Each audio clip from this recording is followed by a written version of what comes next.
안녕하세요. 김종훈입니다. 여러분들과 이제 오늘부터 이제 입문 강의 시작하는데, 이제 여기 계신 분들은 다 시험 보신 경험이 없나요? 다 처음이에요? 시험 봤어요? 올해 시험 보신 분들도 있고. 네, 이제 수강생들별로 이제 공부량이 좀 차이가 나겠지만, 일단은 이제 입문 강의이니만큼 처음 시작하는 분들을 대상으로 하는 강의니까 조금 기초적인 부분에 대해서 좀 말씀을 많이 드리도록 할게요. 네, 여러분들이 가지고 있는 교재는 이제 제가 입문서로 과제본으로 만든 거고, 총 이제 10회 수업 분량에 대한 내용이 담겨 있고, 그 다음에 이제 강의 계획서 보시면 아시겠지만, 이제 오늘 OT 시작해가지고 이제 강의가 쭉 나가는데, 일단 계략적인 걸 좀 말씀드리고 나서 수업을 진행해 보도록 할게요. 이제 시험 보신 분들도 이제 어느 정도 알 것이고, 이제 처음 하시는 분들도 이제 고민하는 부분 중에 하나가 뭐냐면, 이게 공부량만 단순히 많이 가져간다라고 해서, 또는 이거를 그냥 막 시간만 투자한다 해서 무조건 잘하는 과목은 사실 아니죠. 왜냐하면 이 시험은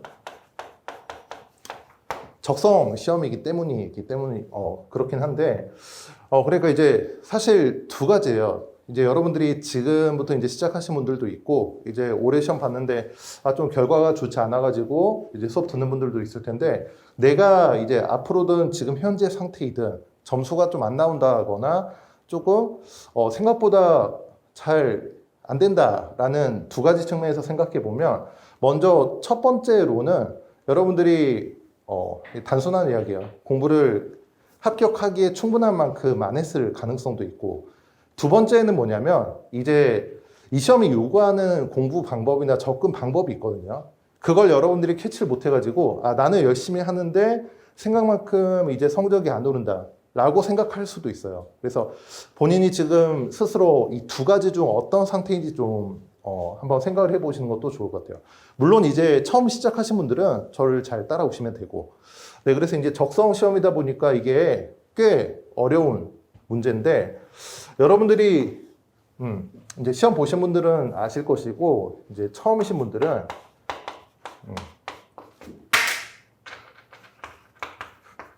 딱 한 가지예요. 뭐냐면 90분이라는 시간 내에 여러분들이 이 40문제를 어떻게 효과적으로, 즉 시간을 최적으로 사용하면서 정답률을 극대화할 것인지, 이제 이게 문제인데, 문제 풀어보신 분들은 아시겠지만 사실 이게 쉽지 않거든요. 제가 이제 저번 주 특강에서도 간단하게 소개해 드렸는데, 이 두 가지가 딜레마예요. 사실 이제 뭐 저의 이력에 대해서 아신 분들도 있겠지만, 저도 이 공부를 2008년부터 시작했어요. 그래서 이제 2013년까지 하고 이제 강의를 시작했는데, 그럼 이제 너무 이제 고인물이 돼버렸죠, 저는. 그렇죠?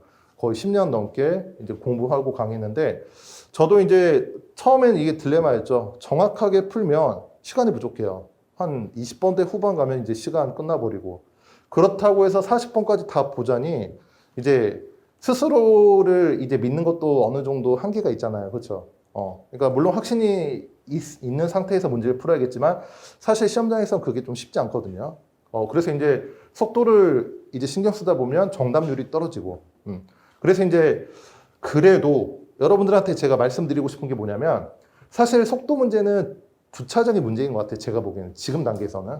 일단 여러분들이 정확도를 신경 쓰셔야겠고, 그 다음에 이제 공부하신 분들도 있겠지만, 특히 처음 하신 분들이라면 여러분들이 항상 이제 제가 이제 앞으로도 꾸준히 강조 드리겠지만, 여러분들이 제일 첫 번째로 신경 쓰셔야 될 게 일단은 순정답률이에요.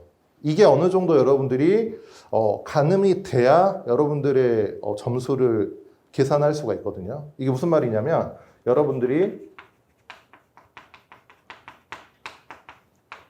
풀었던 문제 중에서 맞힌 문제의 비율이라고 생각하시면 돼요. 그래서 사실 저는 이 순정답률을 100% 가져가야 된다라고 이야기는 하지 않아요. 여러분들도 사람이고, 저도 이제 사람이다 보니까 가끔씩 실수하는 거 하나 정도 나오거든요. 근데 그거 말고 여러분들이 문제를 실력대로 풀었을 때 내가 푼 문제 중에서는 적어도 몇 문제 이상 맞춰야 되느냐. 일단 마지노선은 정답률이 순정답률이 80%이고 그 다음에 이제 여러분들이 이제 올 1년 동안 공부를 하면서 이거를 차츰차츰 올려가시면 돼요. 그리고 나중에 여러분들이 이제 뭐 내년 한 2월쯤 되겠죠. 어느 정도 공부량이 쌓인 다음에 이 순정답률이 90% 이상이 나온다면 적어도 다음 시험에 이 자료 해석 때문에 발목을 잡힐 일은 없을 거예요. 그건 제가 장담해요. 그러니까 여러분들이 이제 풀었던 문제 중 맞힌 문제니까 이제 안 푼 문제 빼고 그러니까 이제 시간 없어가지고 못 푼 문제는 이제 최소화해야겠지만 일단 여러분들이 지금 기초 인문 강의 수준에서 도전해야 될 과제는 순정답률을 80% 선으로 한번 맞춰보자라고 생각하시면 돼요. 네.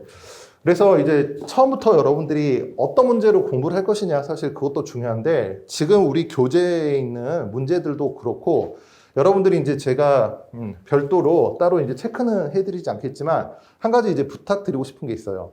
매일매일 여러분들이 아직은 이제 처음이라 문제 푸는 속도도 느리고 문제 이제 정답률도 떨어지겠지만 일단 여러분들이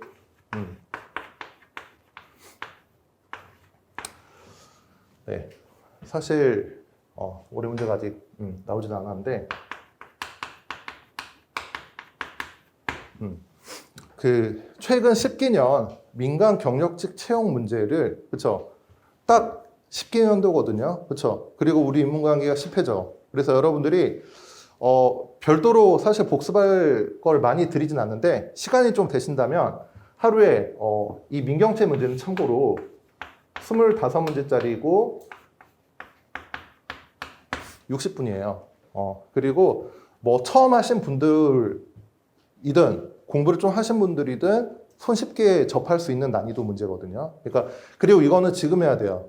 나중에는 할 시간도 없고 이제 나중에 하면 이제 문제 난이도에 대한 밸런스가 사실 좀 맞진 않거든요. 그래서 일단 여러분들이 이거를 풀어주시면 좋을 것 같아요.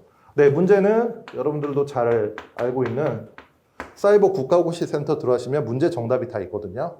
여러분들한테 이제 제가 부탁드리고 싶은 게 뭐냐면 항상 여러분들이 앞으로 문제를 연습할 때는 반드시 비포 사이즈로 보세요. 그러니까 편의상 지금 우리 교재는 이게 A4 사이즈이지만 실제로 여러분들이 시험장에서 만나는 시험지 사이즈는 사실 정확히 말씀드리면 B4보다 조금 커요. 그리고 A3보다 살짝 작고 일명 이제 시험지 사이즈라고 하거든요. 근데 일단 우리가 현실적으로 만날 수 있는 사이즈가 B4이기 때문에 B4 사이즈로 출력해가지고 여러분들이 시간을 재고 보시면 좋을 것 같고 이제 여기서 나는 그래도 좀 공부를 했다라고 하신 분들은 문제는 어차피 우리가 수정할 수 없잖아요.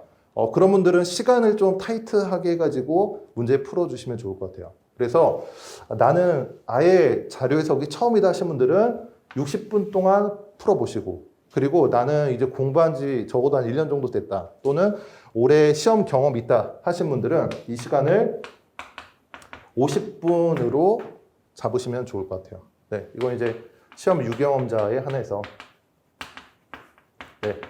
그래서 여러분들의 당면 목표가 일단 뭐냐면 인문강의 끝날 때까지 민경채 10기년도 그러니까 아주 디테일하게 분석은 하지 못할지라도 일단 한 번은 풀어보시는 게 좋아요.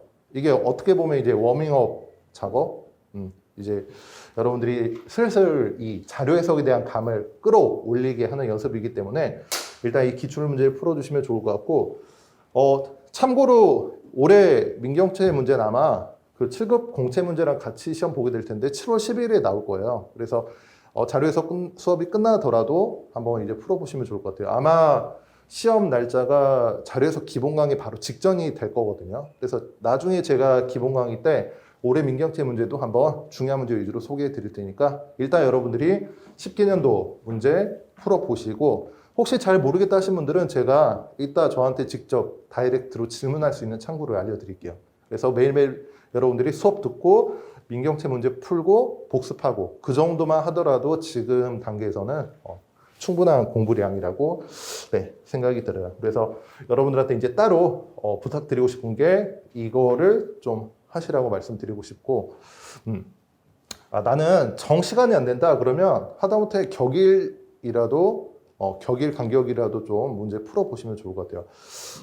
이게 왜 그러냐면 이제 처음 하신 분들도 많고 아직 이제 연간 이제 페이스를 어떻게 조절해야 될지 모르겠다 하신 분들도 있어서 말씀드릴 텐데 사실 이게 이 자리에서 공부가 되게 어려워요. 그러니까 피셋도 마찬가지지만 집중적으로 하는 시기가 있고 그리고 어떻게 보면 지금은 어때요? 이제 5월 말일이잖아요. 오늘이 그렇죠? 그러면 내일이면 이제 6월 달이 되니까 앞으로 어떻게 보면 1차 시험 보기까지 한 9개월 정도 시간이 굉장히 많이 남았다라고 생각할 수도 있지만 아예 처음이신 분들은 그게 시간이 많은 건지 적은 건지 모르잖아요. 근데 일단 여러분들이 알아두셔야 될 게 피셋 공부는 하실 거면 꾸준히 하세요. 벼락치기로 하지 마세요.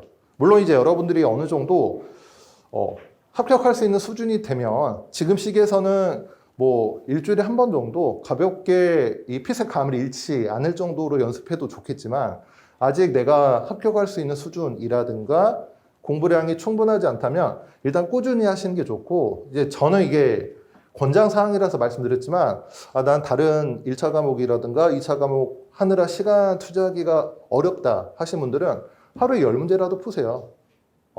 다시 한 번 말씀드리지만 꾸준히 연습하는 게 가장 중요하다는 거 좀 강조드리도록 할게요. 네, 그래서 이제 꾸준히 하는 게 좋고 제가 이제 그래프를 좀 그리려고 했는데 자료 해석이라서 그래프 그리는 게 아니에요. 네, 이것도 어떻게 보면 이제 직업병이죠. 네. 여러분들이 이제 T는 시간이에요. 시간이고 이제 여러분들이 뭐 자료 해석이 됐든 언어 논리가 됐든 상황 판단이 됐든 어떻게 보면 이제 피셋 실력과 어떤 관계가 있느냐를 말씀드리고 싶은데 일반적인 여러분들 2차 과목 있죠. 뭐 경제학, 행정법, 행정학 뭐 이런 애들 그리고 뭐 외교원인 뭐 국경이나 뭐 네, 국제정치학도 있겠지만 일단 어쨌든가 2차 과목들은 이제 이런 경향을 보이죠. 그렇죠. 내가 투자한 만큼 실력이 오르잖아요, 보통. 일반적인 사람들의 상식이고 뭐 이렇게 될 수도 있고 이렇게 될 수도 있겠지만 일단은 우상향하는 형태로 나타나요. 왜 이걸 말씀드리느냐 이유가 있어요. 근데 피셋은 말이에요. 저도 공부를 해봤지만 약간 좀 계단형으로 나타나거든요. 이게 무슨 말이냐면 소위 말하는 이 정체 구간에서는 여러분들이 노력을 하는데 체감상 실력이 오르지 않다라고 느끼는 경우가 많아요. 이게 사람마다 좀 다르거든요. 길 수도 있고 굉장히 짧을 수도 있어요. 그래서 이 구간에 있을 때 나는 슬럼프다. 그리고 내가 어떻게 해야 되냐라는 고민을 많이 할 수 있거든요. 근데 아까 말씀드렸지만 일단은 특히 이제 처음 하신 분들은 이 초기 기간이 길 수가 있거든요. 일단 꾸준히 하셔야 돼요. 그걸 좀 당부 말씀드리고 싶어요. 그래서 이제 어느 순간 여러분들이 공부하다가 확 뛰어오르는 시점이 누구나 반드시 있고 그 다음에 이제 이 계단형도 사실은 어떻게 보면 우상향하는 그쵸 패턴으로 가게 되죠. 그래서 여러분들 스스로를 믿고 이제 꾸준히 좀 할 필요가 있다는 거 말씀드리고 싶고 그 다음에 이제 마지막으로 하나만 더 하고 이제 오늘 수업 들어갈 텐데 이 피셋이라든가 특히 자료 해석에 대해서는 이제 학생들이 보통 하는 오해라고 할까요? 저는 이제 오해라고 할 수 있는데 두 가지가 있어요, 보통. 첫 번째는 뭐냐면 이 시험이 그렇죠. 소위 말하는 이게 선천적인 건지 모르겠는데 IQ라든가 또는 이제 머리 좋은 친구들 또는 이제 흔히 말하는 좋은 학교 다니는 친구들만 잘하는 시험이냐, 그렇죠? 이게 피셋과 반드시 연관성이 있느냐라는 이제 질문들을 많이 하시거든요. 근데 솔직히 말씀드리면 틀린 말은 아니에요. 잘하는 친구가 개 중에 있기는 해요. 저도 이제 공부 기간도 길었고 이제 강의하면서 학생들을 많이 만나봤잖아요. 객관적으로 말씀드리면 그런 친구들이 있기는 해요. 근데 어떻게 생각하면 되냐면 그런 친구들은 여러분들 이제 직렬이라고 하죠. 같은 직렬에서 경쟁하는 친구들을 100명이라고 했을 때 그 친구들은 10명도 안 돼요. 그러니까 나머지 대부분 90% 이상은 여러분들과 똑같은 친구들이거든요. 물론 이제 그런 경향은 있죠. 이제 예를 들어 언어 논리 같은 경우는 이제 반드시 그렇진 않지만 지금까지 그러니까 살아오면서 그 평생 독서량이라고 해야 되나요? 독서량이 많은 친구들은 독해 능력이 좋은 경향이 있어요. 그거는 어떻게 보면 너무 당연한 거죠. 그 다음에 이제 자료 해석 같은 경우도 본인의 전공이 뭐 수학과라든가 통계학과 그리고 2차 과목 중에서 경제학과인 친구들은 곧잘 하는 경향이 있기는 해요. 근데 제가 보면 그게 걔네들이 선천적으로가 아니고 그런 부분을 많이 접해봤기 때문에 익숙해서 그런 거거든요. 그래서 여러분들도 피셋이라든가 자료 해석에 대한 부분을 좀 익숙한 연습을 많이 하면 그 친구들하고 똑같은 그쵸 상황이 되는 것이기 때문에 그것도 사실 너무 걱정할 필요는 없는 것 같아요. 그래서 결론이 뭐냐면 사실 뭐 완전히 틀린 말도 아니고 완전히 맞는 말도 아니지만 여러분들이 노력 여하에 따라서 충분히 극복할 수 있는 시험이다라고 말씀드리고 싶고 그 다음 이제 두 번째는 자료 해석이 수학이냐라고 하는 생각을 할 수도 있거든요. 물론 얘도 사실 저는 별로 인정하고 싶진 않지만 사실 저도 이 전공도 아니에요. 이 전공도 아닌데 물론 연산 과정이라든가 뭔가 이제 계산을 요구하는 부분이 있기는 해요. 근데 그게 주는 아닌 것 같아요. 만약에 그게 주였으면 이 과목의 이름이 수학이지 자료 해석이라고 하면 안 되잖아요. 그렇죠? 결국에는 뭔가 여러분들이 해결하고 분석하는 영역이라고 생각을 하는 게 맞아요. 그리고 뭔가 수학적인 요소로서 소위 말하는 계산, 이거는 제 생각에는 부차적이라고 생각해요. 이제 꼭 그렇진 않지만 제가 이제 그거를 뭐 비하하려고 말씀드린 건 전혀 아니지만 잘하는 친구들일수록 계산 별로 안 했는데라는 이야기를 많이 하거든요. 그리고 점수가 안 나온 친구들일수록 시험지에 뭔가 계산 흔적이 많고 뭔가 많이 써요. 그래서 뭐 계산을 하지 말아야 된다 이런 건 아니지만 여러분들이 궁극적으로 인문 기본 심화까지 들으면 내가 어떤 문제 계산을 해야 되고 어떤 문제는 계산을 하지 않아야 되고 이런 걸 구별할 수 있는 단계가 올 거예요. 그래서 일단은 계산이 주가 된다라는 생각보다는 내가 주어진 자료 사실 이 자료 해석은 자료가 총 3가지거든요. 뭐 이런 거를 정리할 필요까지는 없는데 딱 이 3가지예요. 표, 그림, 보고서. 이것들을 여러분들이 어떻게 잘 해석할 것인지가 관건인 영역이다라고 보시면 돼요.